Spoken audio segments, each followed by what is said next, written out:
How to perform a healing session. These are the steps you need to carry out a full healing session. The explanation for the symbols, or yantras, and a brief history are given at the end of the training manual, but you do not need to know this information to perform a healing. All you need to do is clear your mind and have positive thoughts that the lokas, or planes, can resonate with and draw them into our plane of existence.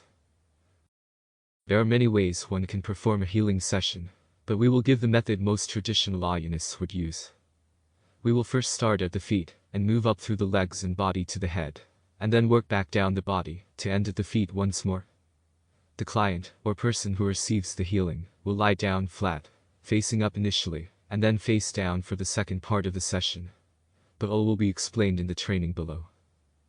Please note, understanding the history of the yantras or symbols is not necessary in performing the healing, as the symbolic power has an energy all of itself, and it also retains the power of the original Aaiyanists who rediscovered the symbols. However, we have given a brief explanation and historical underpinning of the symbols, or scripts, at the end of the practical healing tutorial.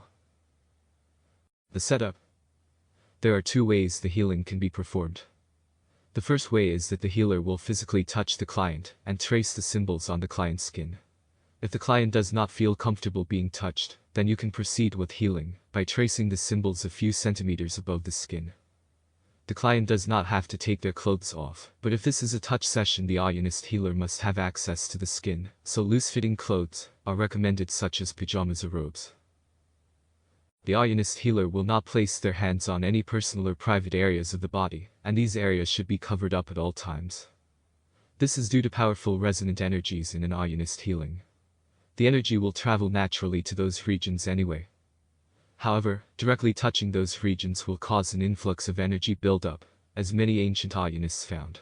So these areas should be covered by loose coverings.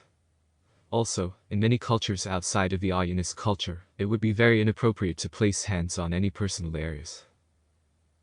First of all, the client should lie on their back, palms face up. We will now show you in the next section how to perform a full Aaiyyanist healing.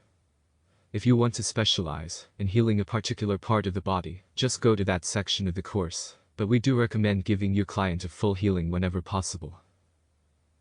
Please note, in the actual training section we have duplicated the text for each healing, to reiterate the message on how to heal, and to imprint onto the healer the methodology and mindset required. Also, if the Aaiyyanist healer wants to concentrate on one particular area, we have included the most important text in each section, so that you do not need to read all sections beforehand.